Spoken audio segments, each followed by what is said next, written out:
but like, how do you bring it back from that? And I think, um, I mean, the reading this morning from the Science of Mind magazine was talking about how you sit in peace and you are a radiator of peace and love. And that's what shifts the planet. So I'm complete. All right, thank you. Who else? You can just unmute yourself and go for it if you like. I can say something. Yes, please. So, Christopher, I'd never thought about it that way, but until you started talking this evening, but, as sort of peace as an ideal, but peace isn't like that for me in my life. I'm peaceful and then I get thrown off and then I try to get back and up and down and all that. But there's always been this, well, if I could just get it right, I'd get it right, right? And so what came to me was I think one of the most important skills is to be able to be resilient so that you can reflect and come on back sooner than later. Oh, thank you for that. You're welcome. Ram Dass talks about that. He said, those who are the most peaceful and successful in life are those that can adapt to change the quickest. So it really is it our circumstances or is it our relationship to the circumstances? And how quickly can we return? How quickly can we recognize the illusion that I am causing my suffering right now? Now I'm talking to myself, I got my tools stolen and I'm suffering. I keep saying, if only I had, and if only a junior had if only. And I'm winding myself up every time I think that. And I get myself more and more upset. And I'm going, well, if I'm doing this with all with all the effort I put into letting things go, wow. And then then the next thought was, maybe I can't return to peace right now. It's just something I need to wait out. Would I be okay with waiting for a couple hours? And I said, okay, I'm just going to be unpeaceful for a couple hours. And that worked. And because the body wasn't going to unwind. It was all wound up in that story. So somebody could have their tools stolen and go, what a relief. Now I can buy new tools. And there was a time when I had really nasty tools and someone stole them. And I said that exactly. Now, this time, no, this was a real insult. So is it the circumstances or is it my story about the circumstances? And I'm going to suggest it's the story I'm telling myself. Those were special. I can never replace those. It took me years to collect all those little particles that were so neatly arranged in that box. All my little screws and nuts. And so it was the story I'm telling. There's the initial, this is in Zen, they'll call it this is the second arrow I'm talking about. The first arrow is someone steals my tools, reality. Now, where the suffering really comes from is my attachment to those tools and the story I'm telling about it. That's the second arrow, and that's the arrow that hurts me the most, is my story, not allowing it to be the way it is. My tools are stolen. I'm either going to suffer for a while, and how long am I going to suffer before I buy new ones and go through the process of figuring it all out again? So again, it's how quickly can I recover? And its circumstances, are not really, they're not really it. It's my attachment to the circumstances, how I relate to them. Another example would be rap music. Some people love rap music. They buy the albums, they know the whole history, they love it. Me, I hate it. It drives me crazy. So is it the rap music or is it my story or my relationship to it? and we can see it's the relationship to it. So life gives us life. And so how we relate to it will determine how peaceful or how anxious we are in life. How we relate to what's happening right in this moment. So there was this woman, and she was going to become really peaceful and meditate out in this clear, beautiful, smooth lake. And she paddled out in this boat. She was sitting in the boat. And all of a sudden, she's in deep meditation, maybe 20 minutes in, calm, breath is even. Boom, somebody bumps into her boat. Oh, the nerve. And she's pissed. She pulls out her sword and she's ready to tell them that they shouldn't have done that. She opens up her eyes and it's an empty boat. All of a sudden, this is what life does. It provides us with empty boats. There's nothing you can do about it. Nothing. There's nobody to blame. It was the wind. The boat was loose. It floated gently through and boom, there it was.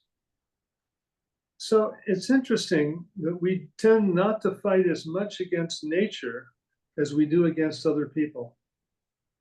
If there would be somebody in the boat, chances are she would have told them all about it and how inconsiderate and what a fool and would have let them have it. Except, pop, there was nothing there. Nobody to fight. Nothing to fight. And so for her, that was the best part of her meditation, was recognizing how she fights. And when there is nothing to fight against, how quickly she can let it go. But when there is something to fight against, like you shouldn't have done that, how we hold on to that and how we can hold on to it for years if someone betrays us or disrespects us. So this next exercise is going to be, how do you lose your peace? What takes your peace away? Another way of saying it is, who do you give your power to when you get upset? So again, it's how do you lose your peace, or what takes your peace away? And where do you give your power to? And Helene is working right now diligently to break us out into some other groups. And as soon as she has got that figured out, we'll be off and running. This will be another 7 minutes or so. So again, how do you lose your peace? What takes your peace away? You got the idea. Now we need to get into our groups. Ha!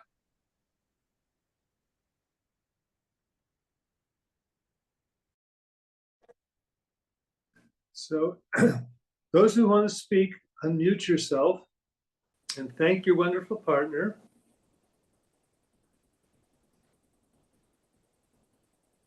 So what was learned when you asked the question, how do you lose your peace? What did you come up with?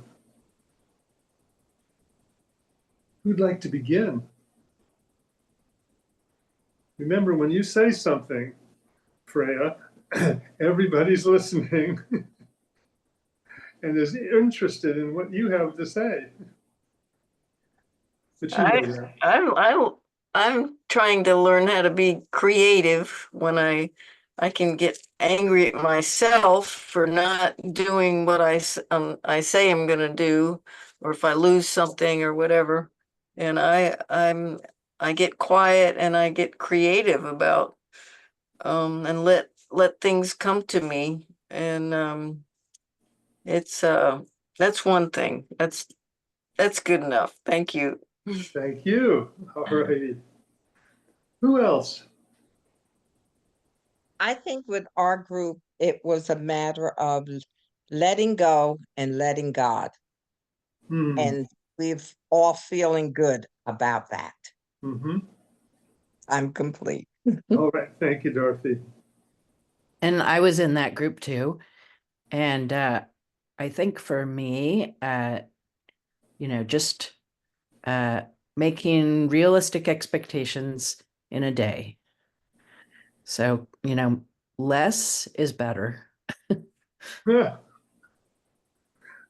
Sometimes you don't get the luxury. Thank you, thank you. Who else?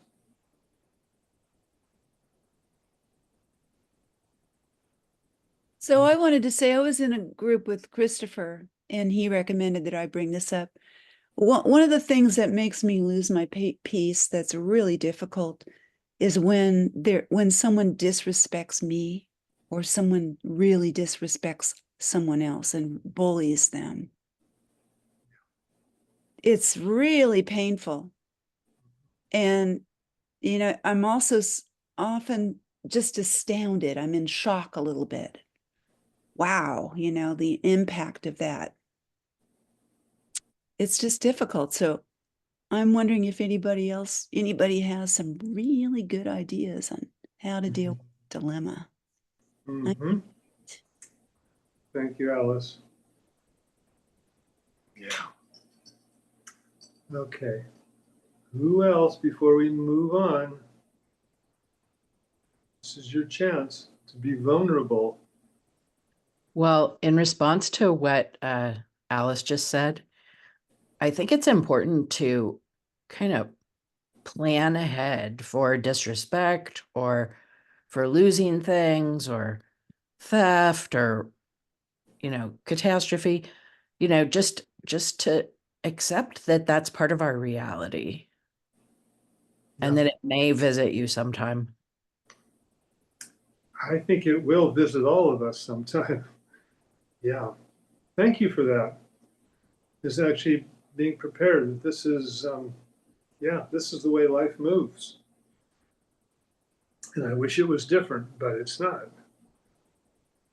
I feel moved to throw one more thing in because I think people have seen me misbehaving when I see people disrespecting the earth and wasting and thinking, oh, the earth is our resource. I'm just going to take all I need and want and not having it be reciprocal. So I have to calm myself down every day about that. Mm-hmm. Thank you. Thank you. It's good to know. Good to know. We're going to have our last exercise, and that exercise is going to be, how do we return to peace? How do we, once we've gotten triggered, how do we find ourselves back into a body that is not all tense and has fear and adrenaline, and so that it feels good to be in the body again, that it's relaxed. So how do we go from like a high anxiety state to a relaxed state again, or to return to peace? Aline's going to be breaking us out. As soon as she gets that going, you got the idea. How do we return? How do you particularly, what's your strategy for returning to peace? Going from anxiety back to relaxation. Got the idea. This is the highlight here. This is the meaty part of the evening right here. What you come up with, your particular way of returning to harmony, returning to equanimity, returning to peace. Helene, if you can break us out, that would be super.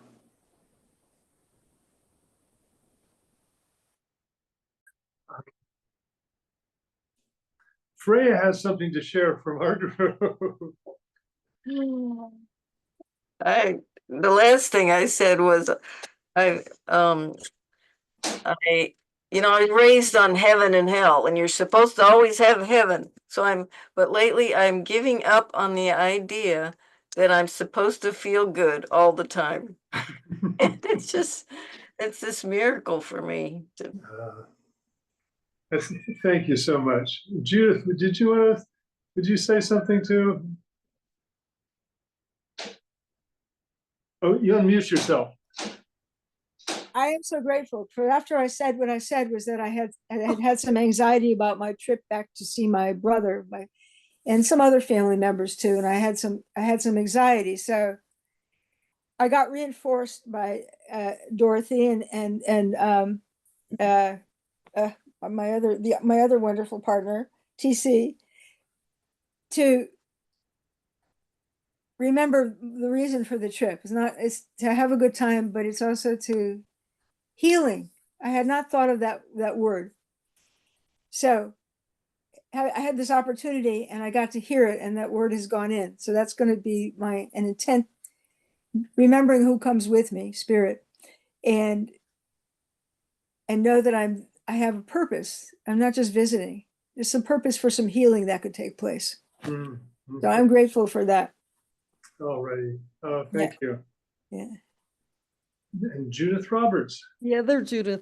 Yes, the first thing I mentioned was that when I have the presence of mind to do it, ask for prayer. If I'm really off balance or frazzled or freaked out or something, ask for prayer, because prayer really shifts me very quickly. And it's always available, phone call away. The other thing I said was walking in nature. Getting out into nature, just being quiet, being in nature and noticing the beauty, taking in the beauty, no matter what kind of a day it is, or night, just being outside and taking in the beauty of nature. Nice. Thank you. Yes. Nature. Yes. Who else before we wrap it up? Well, breathing is really key for me. And I was telling my partner that I was a trumpet player for many years, and I still am, and that just the breath, it's so spiritual for me. So breathing deeply and a long time and just investigating the breath is like a key thing. Yeah. Wow. Thank you. Sure. Thank you. There's something about breathing and feeling the breath, and it brings us back to our body. It brings us out of our mind into feeling, and I think that's where we can start to relax more in feelings than in thinking. Thinking can be very confusing. But Right. when we trade thinking for actually feeling and being present, walking in nature, listening to a prayer or music, that can be really peaceful too. And I know for me, there's this little piece about accepting life exactly as it is in this moment, just exactly as it is. Not needing it to be different, not demanding that it be different, but actually accepting it just the way it is. And when that can occur, then I can adjust and I can accept myself exactly the way I am, which might be anxious or fearful or whatever. And as soon as I accept myself exactly the way I am, I don't have to be different. I don't have to improve. I don't have to be peaceful. I can be anxious. In that acceptance, there's something within me that starts to relax. I don't have to be different than I am right now. I am okay exactly as I am right now. And for me, that goes, you get that feeling of the exhale, and that exhale brings that relaxation on. And as soon as I feel that, then more comes with each breath. So that kind of concludes our discussion about peace this evening. I want to thank you all for your participation and your wisdom and your fun. This was really fun for me also. Yeah. So thank you and blessings. Yeah. And thank you, Christopher. It's been a really rich conversation, and it could obviously go on and on. Yeah. It's really deep, but thank you. We're going to transition now into our announcements, and we're going to go a little bit over time. If you have to drop off, we understand. But if you can stay with us, that would be great. Helene, can you bring up the slides? Okay, so this Sunday, September 29th, Reverend Dr. Sunshine Michelle Coleman will be speaking on putting the pieces together. And meditation will start at 10 a.m., followed by service at 10:30.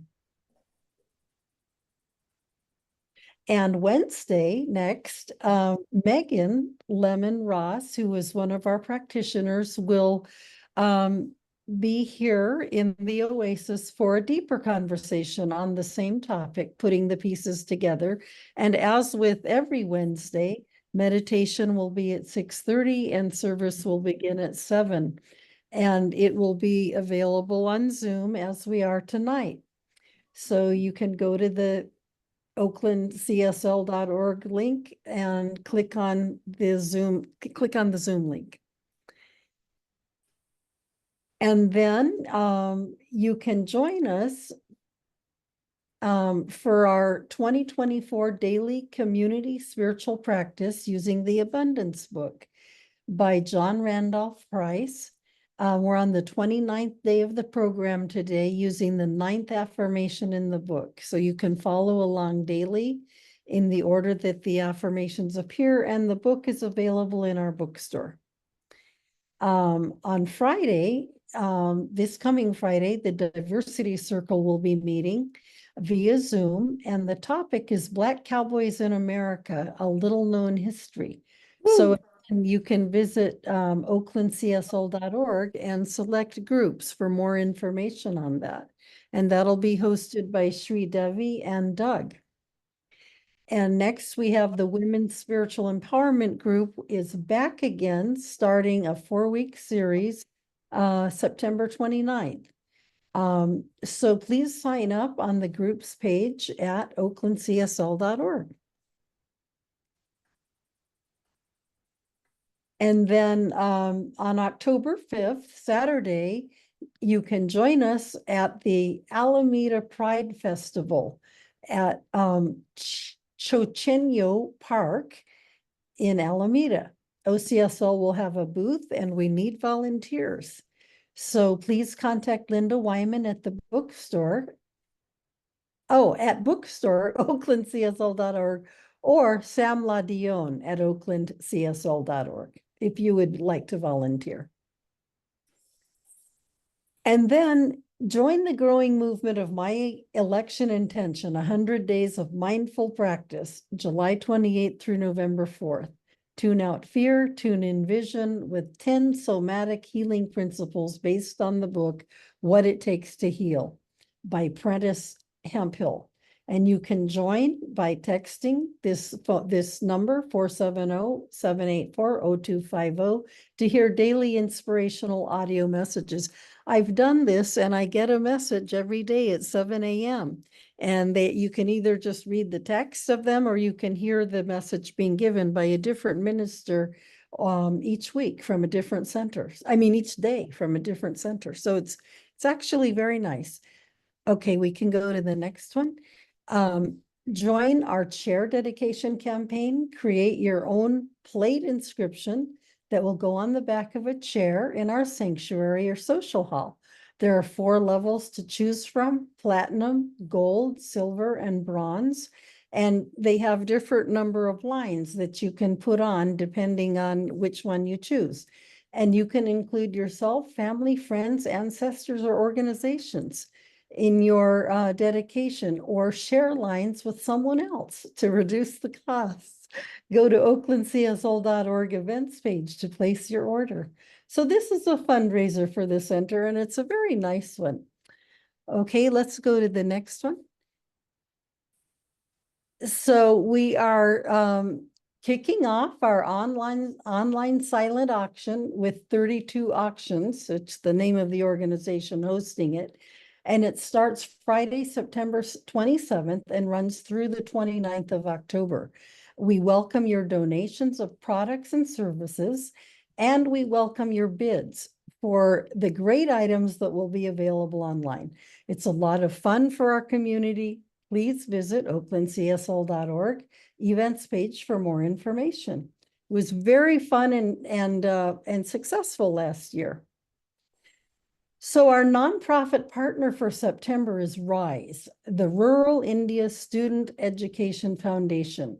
Provides high quality education and opportunities to children who would otherwise not have access. Today, the RISE school has over 300 children enrolled from kindergarten to 8th grade. There are over 14 classrooms, a computer, a science lab, a library, an administrative block, a large playground, and 4 transport vehicles. So visit www.indiarise.org for more information. And the Spirit Treasure Bookstore theme for October is Power to the People, celebrating National Hispanic Heritage Month from September 15th through October 15th, Rosh Hashanah from October 2nd through October 4th, and celebrating Day of the Dead, which coincides with Halloween. Visit csl.org. Oh, yeah, that's that's it on that one. And visit csl.org to see what's happening with our Centers for Spiritual Living global organization. And so here I want to acknowledge all of the stakeholders, the key people at our center, the key contacts, Reverend Sunshine Michelle, who is our senior minister, Beth Van Arkel, our board president, Susan Brecker, who is our facilities usage coordinator, and also a senior practitioner, alumnus at the center. Steve Carter, who is our operations coordinator and helps with these meetings, preparing all of our documentation. Alice Knutson, who is the coordinator now of Ministry of Prayer and is also on our AV team for this these Wednesday nights, and who is one of our key people tonight. I think Alice is doing our closing prayer tonight.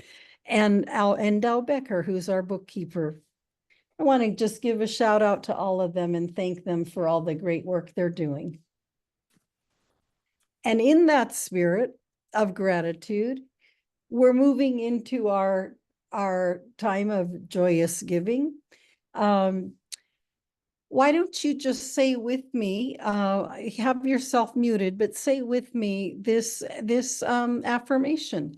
Joyously I give with an attitude of abundance, knowing that as I give, I do receive. And so it is. So I think we have another slide, don't we, Helene, for the, if you would like to support the center and donate, if you go to our oaklandcsl.org URL and then click on the donate button in the upper right, you will see all of these different ways. You can donate by Zelle, you can text, you can use this QR code, you can mail a check. And of course, if you're there in person, you can put a contribution in the basket.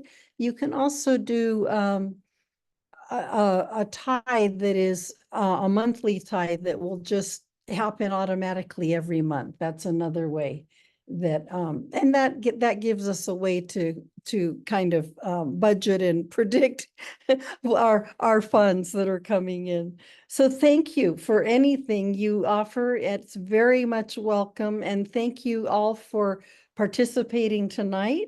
I also want to thank everybody on the team here. Of course, I want to give a lot of thanks and applause to Christopher for leading this wonderful talk this evening and rich conversation.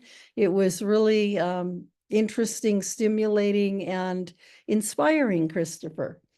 And our lead for these evenings is on vacation now, Peter, but I want to certainly acknowledge Peter. And he also usually runs our PowerPoint, but Helene ran our PowerPoint tonight and did our breakout rooms. So Helene, thank you so much. And she led our meditation this evening. So Helene, thank you for everything you have done for us tonight. And Alice Herndon did our spotlighting, and Alice Knutson did our muting. And Steve Carter again was behind the scenes with administration. So thank you all so much for everything you've contributed to this wonderful evening. And I'd like now to invite Alice Knudsen to close us in prayer.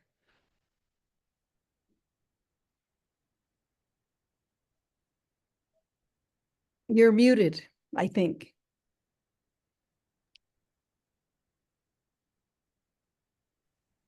So everybody just take a nice deep breath. Ah, this holy breath. And entering into the silence, just allow your mind to still. In the stillness where we are right here and right now, I give thanks. And I acknowledge and recognize that there's only one life, one breath, one consciousness, one awareness. For there's only one life, and that life is God's life, and that life is my life right here and right now. And how good it is to know this truth. What an amazing time we have had this evening. I am so thankful for all that has transpired, for all the sharing that's happening, all the vulnerability and all the opening up and just being together in sacred community, acknowledging our individual uniqueness as unique manifestations of the one, and just being willing to come together and support one another in the profound ways that we have done tonight. I'm so thankful. I want to give thanks for Christopher for all that he has contributed and made it possible for this amazing evening to take place tonight, and for us to experience all the awarenesses and just sharing and caring and belonging together and making time to make that happen. And so I give thanks and more thanks for all that have made it possible and for all that has happened. And so if you agree with anything I've said, please join me in saying, and so it is. And so it is. Blessed be. Thank